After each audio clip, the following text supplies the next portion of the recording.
This segment demonstrates how to assemble your new 85-pound Craftsman push broadcast spreader.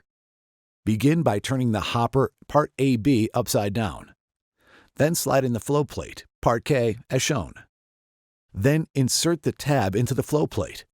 Next, assemble the axle, Part AG, to the frame, Part AA, and gearbox assembly, Part AH.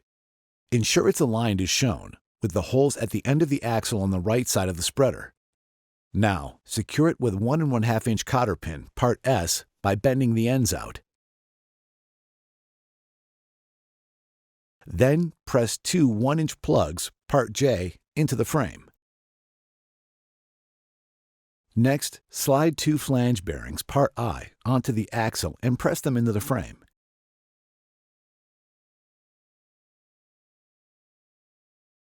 Now assemble 4 1/4 inch by 1 3/4 inch bolts, Part Q, and 4 small washers, Part E. Then align the frame, 2 support angles, Part AE, and the hopper. Next, insert the bolt assemblies through the hopper.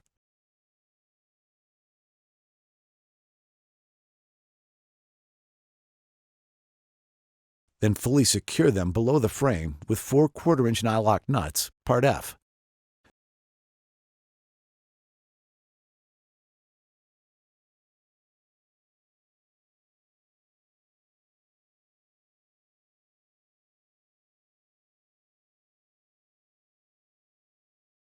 Now assemble the hairpin agitator, Part M, to the impeller shaft. Next, align the stand tube, Part AD, and secure the side with a 1/4 inch by 2 inch bolt, Part A, and a 1/4 inch nylock nut, Part F. Repeat for the other side.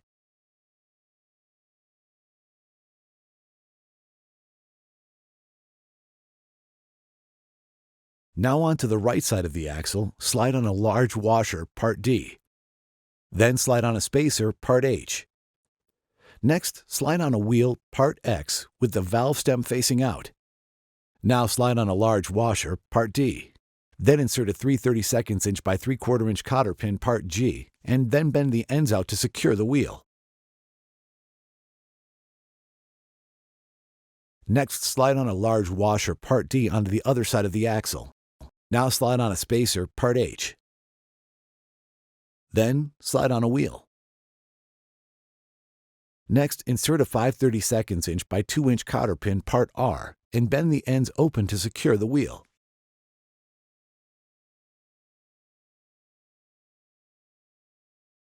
Now insert the lower handle tube, Part Y, and secure it with 2 1/4 inch by 1 1/2 inch bolts, Part C, and 2 1/4 inch nylock nuts, Part F.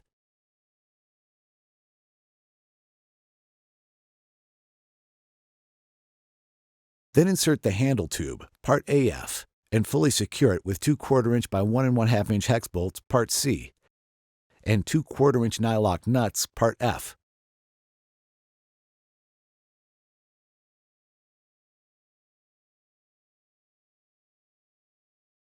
Next, align the short handle tube, Part AI. Now secure it with a 1/4 20 by 1 3/4 inch hex bolt, Part Q, and a 1/4 inch nylock nut, Part F. Then slide the handle grip, Part T, onto each side of the handle. Next, assemble 2 1/4 inch by 1 3/4 inch hex bolts, Part Q, and 2 small washers, Part E. Now slide them into the control assembly, Part Z. Then add 2 small washers, Part E, on the other side. Now slide the assembly through the handle and loosely secure it with 2 1/4 inch nylock nuts, Part F. Do not tighten it yet.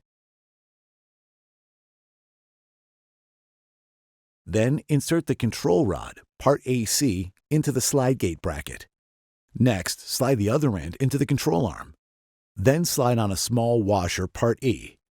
Next, insert a 3/32 inch by 3/4 inch cotter pin, Part G, and bend the ends out to secure it.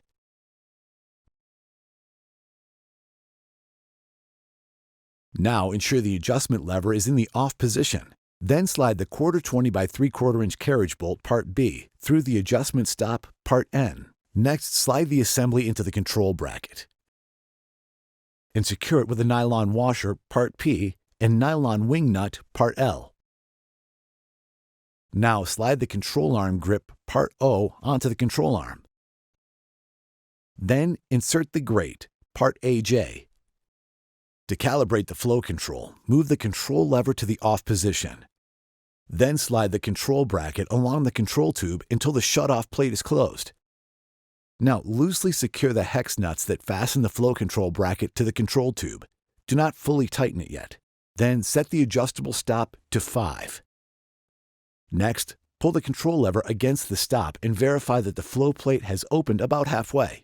If the flow plate doesn't open halfway, adjust the position of the control bracket until the flow plate opens about halfway and closes completely.